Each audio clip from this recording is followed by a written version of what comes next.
Hi guys, so today I want to talk about things that I have learned during lockdown. Now disclaimer, I know lockdown isn't fully over yet and I know it could continue for some time, but I wanted to make this video to talk about things that I have learned in like the last probably 6 months now, maybe, so that if it does continue, if we have a second wave, whatever, maybe you could gain some insight from it. I don't know, just I want to talk about things that have helped me get through it, things that I've learned from it, so that if this continues, maybe you can take some of these learnings and put them into your own life as well.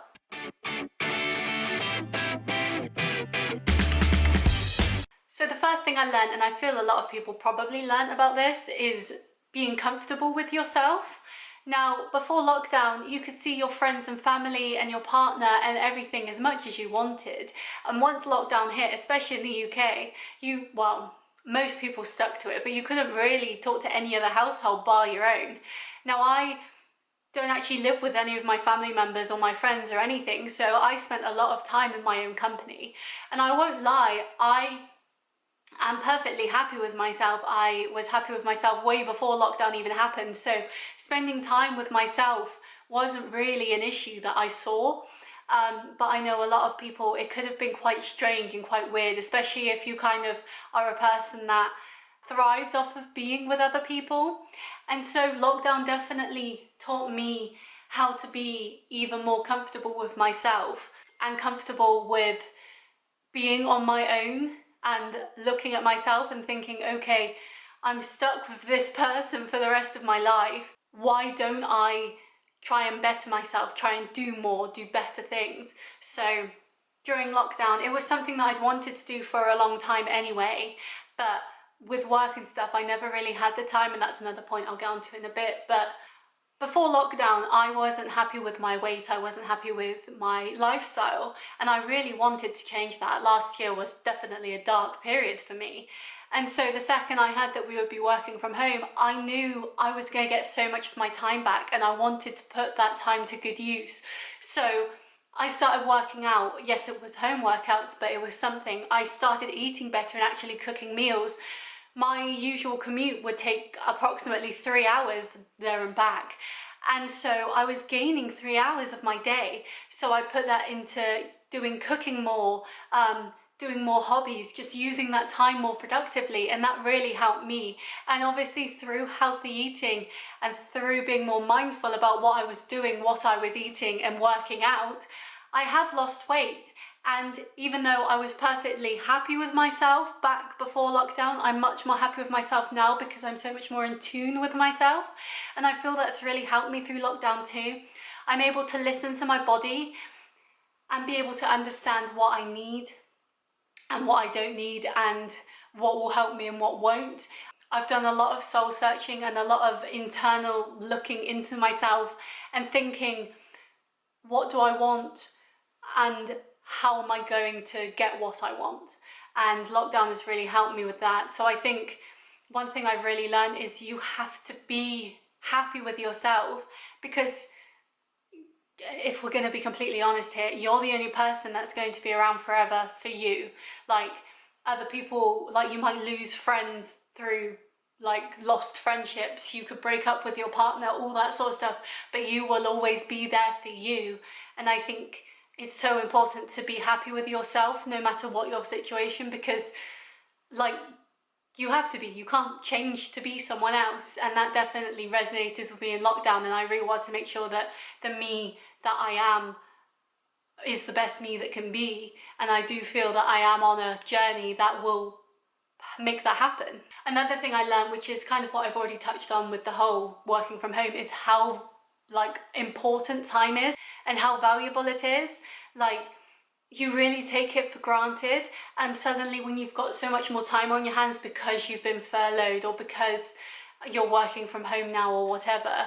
But I think it's not just about time for yourself, it's about learning to spend time with other people in new ways. Because I think you can get so used to seeing people that you don't realise that actually when you don't see them, you don't actually speak to them that much. I've been doing so many more phone calls and texts, and you start seeing, like, actually, did we really speak that much when we were together? I think people get so used, especially to like being on their phones and stuff, that not being able to see someone in person really makes you appreciate them more and appreciate the time you have with them, especially with people like your grandparents or great-grandparents or aunts or uncles or whatever. Like, you don't realize that anything could happen, and a pandemic really puts things into perspective and makes you think, wow, what if they're gone tomorrow? You know, you just realize what really matters.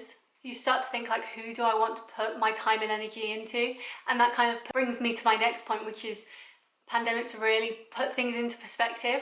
You really start thinking, like, who do I want to put my energy and time into? Who is worthy of my time? You know, obviously your family and your friends are, but like other stuff, like work, like your acquaintances. I used to go to the pub with people because I don't have a lot of friends, and so we just invite random people out. And now I look at it and I think we probably would have had a better night out if we didn't have all those people there, because it would have just been us, and we know we like each other, you know. Why should you be putting your time and energy into people that don't really matter and don't add anything of value to your life? I used to do a lot of hate watching, where I wouldn't follow people on certain social media, but I'd still keep up with what they were doing and stuff like that. And I look at that and think how stupid that was, because that is such a waste of time. Like, who's that benefiting? No one. Like, I should be concentrating on me, not what they're doing, because they're not going to help me in any way, you know?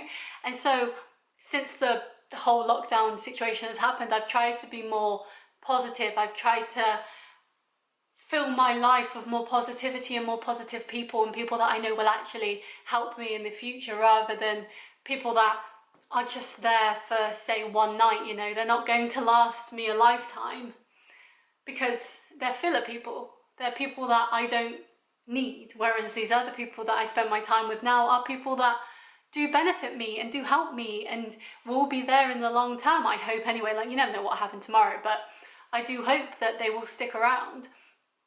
And that's completely changed my mindset, and I do feel more motivated and energized and actually want to do stuff, you know. Like, it's crazy how just changing your little bubble and making it better for you and being selfish with yourself can be so beneficial. And this brings me on to my final point, which is a point that is probably the biggest one, and one that I feel a lot of people can resonate with, which is how different life is, but in some ways how better it is. So for example, you go to a restaurant and you sit down at a table, and the table's been cleaned obviously, but like, say it's a Wetherspoons, for example, because this has happened to me a number of Wetherspoons. You look at your menu and it's covered in like barbecue sauce stains and like coffee, oh, it's just disgusting. Like, it's just disgusting. But now every time someone new comes in, they wipe all the menus down. Everything's so much cleaner, so much fresher. I go to the gym and you have to wipe things down after every time you use it. Like, you have to sanitize, and everything just seems so much cleaner and so much better. And I feel good things in the way that things are working have come out of the lockdown. So more people are working from home. Now obviously this isn't a situation that fits everyone's lifestyle and the way they want to work. Some people enjoy an office environment, but for people like me who thrive off of being left alone, and just, you can go to your team members if you do need help with anything, or if they need help, but you just thrive off of being able to get on with it. I remember being in the office, and for probably 5 out of the 8 hours I was there, I had my headphones in and I didn't speak to anyone, because that's how I work. It's so much better, and I feel like meetings are more concise now, and just people are being more manageable and better with their time. And then it also comes down to the commute. Like, I don't have to commute now, so I'm not getting stressed out by that. My mental health is in such a great place, and I feel that also resonates in my work. I'm doing better work because I'm in a better place, you know? And so I feel if suddenly every job was like, no, you have to go back to working in an office, I feel production rates would go down. People enjoy being in a place where they feel safe and can just get on with things, and I feel if I had to go back to a 5-day working week in the office, I'd probably hate it and wouldn't be as productive, and it just wouldn't be beneficial for me. All the steps I've made to better myself would be tarnished again, and I'd basically be back at square one. At my gym now, you have to book a time slot to be able to go to the gym or swimming, which you didn't have to do before. And because of that, you can see how many people are going to be there. So each session has 25 spaces. And so I could be like, okay, I'll go at midday, you know, like 12:30. Oh, there's only 2 spaces left, so it's going to be really busy. But if I move that to 4:30, for example, oh, there's only 2 people in, so there'll only be 3 of us. So more than likely, the equipment that I want to use will be free for me to use. You know, it's so much better that way. And because you have to book in, and because if you don't turn up, they fine you for it, you're much more likely to actually go and do something beneficial to yourself. It's little things like that. Now, of course, it's a scary time we live in, but I'm just trying to find the positives, because if you let it bog you down, then I would still be the Shona that was happening last year, who was incredibly sad and upset with her situation. But because I've tried to make the best out of a bad thing, bad things have happened to me. I'm not saying that I haven't been a lucky one that hasn't lost anyone to the disease that's going around, or anyone just in general. I've lost people in my life, and that's why I brought up the bit about putting your time and energy into people that matter, because you don't know when they'll be gone, especially in the situation now. You don't know. And so trying to look at the positive things and think, okay, when we do have a vaccination for this, when it's under control, how can we keep this world good? How can we keep this better? You know, because I think the way things are now with the regulations, with being more careful with stuff, is better. And I do hope in some ways that some things like the booking at the gym and stuff do stay as is, because I love the fact that I can see how many people are going to be there. There's nothing worse than if I literally only use the squat rack, I don't use any other equipment at the gym, and to go in there and see 3 people waiting to use the squat rack and me knowing, okay, I'm not going to get on that, that's a waste of my time. But if I can plan it and say, okay, there's only 3 of us, what's the likelihood we're all going to be using the same equipment? Very low. Okay, let's go, let's crack out a workout, let's get some endorphins running, let's feel good. And it just works so much better. So I'd love to know how lockdown has affected you and what your learnings from it are too, because it's such a crazy situation and it's so different for all of us, and I just love to know what you're doing and what you think. So I hope you enjoyed this video, and I'll see you next time. Bye!